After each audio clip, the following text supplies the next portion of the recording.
tratar de entender qué es el sistema político mexicano y dónde va, dónde estamos. Es más fácil decir de dónde venimos y más o menos dónde estamos que a dónde vamos. Ahí es donde realmente tengo un grave problema. De acuerdo a Pablo González Casanova, México se ha encontrado en la búsqueda de una soberanía popular mediante 3 poderes, que aunque realmente existen, son mayormente con una función simbólica. Es por esto que Víctor López Villafañe considera al presidente una figura y pieza clave para el sistema político, asimismo como al presidencialismo como un movimiento social de modernización. La toma de posesión fue durante los años del régimen priista, un ritual muy organizado en donde se escenificaba primero el traspaso de poder, después el baño de pueblo y por último la aceptación de la nueva figura de autoridad, el famoso besamanos de Palacio Nacional, donde líderes y políticos iban a felicitar y aceptar al nuevo poder. Fue un ritual bien apegado al protocolo y sin sobresaltos durante décadas. Un fuerte abrazo del expresidente López Mateos al presidente Díaz Ordaz y una gran ovación, que es al mismo tiempo la despedida a un régimen ejemplar.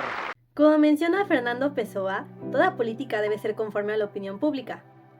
Es por esto que la responsabilidad de los medios se vuelve crear esa opinión, que aunque inherentemente es tradicionalista, puede llegar a tornarse con tonos patrióticos. Es por esto que Giovanni Sartori menciona que realmente la función de los medios es crear una opinión mayormente malinformada y desinformada en relación al sistema político. A muchos de nosotros nos enseñaron que el sistema político mexicano tenía muchas reglas, de las llamadas no escritas. Esas reglas que solo entendían los profesionales de la política y con ello trataban de preservar el orden político, que hacía que ese sistema mantuviera un orden y un equilibrio.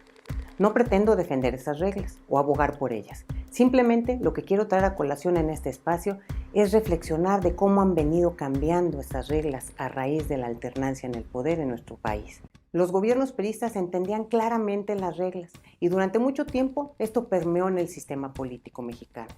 Solo por mencionar algunas, podemos comentar que desde el proceso del tapado comenzaba la carrera presidencial y al salir ungido por dedazo el candidato presidencial, se comenzaban a acomodar las piezas y los actores políticos para generarse la llamada cargada, dejando con ello un vacío político en el que el presidente saliente iba entendiendo la soledad y comenzaba a prepararse para dejar el poder.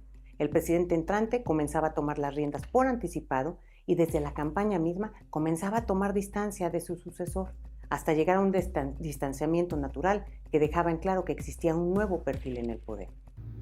Es por esto que estos actores políticos siguen presentes en el panorama del sistema político mexicano, aunque dejen el poder.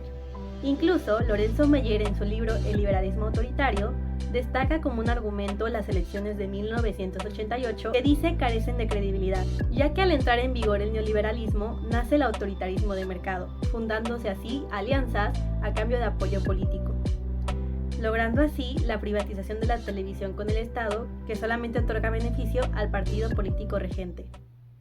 México triunfó. México dio la victoria a Carlos Salinas de Gortari. Salinas de Gortari no había llegado a través de normas cabalmente democráticas. Entramos ahora en una nueva etapa política en la vida del país. Este cambio en el sistema político mexicano solamente se reflejó en los medios como un proceso, un paso de lo que era el Estado obeso al Estado inoperante. Claro que transformando la economía, pero preservando los mismos elementos políticos que fueron heredados, siendo autoritarios, antidemocráticos y premodernos. Y aunque los medios intentaran mostrar una nueva realidad que deseaba crear Salinas, fue imposible ignorar la responsabilidad política e inconformidad que esto causaba en la sociedad mexicana, más que nada por su elección y su tan rumorado fraude electoral.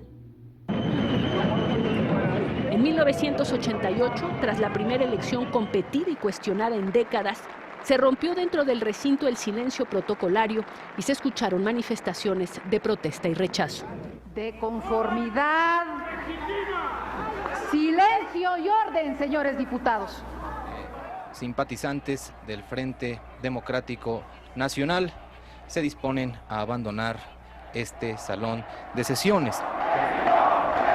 Integran el Frente Democrático Nacional, quienes salen con el puño de la mano izquierda en alto. Esa institución que es el Poder Legislativo se ha quedado corta.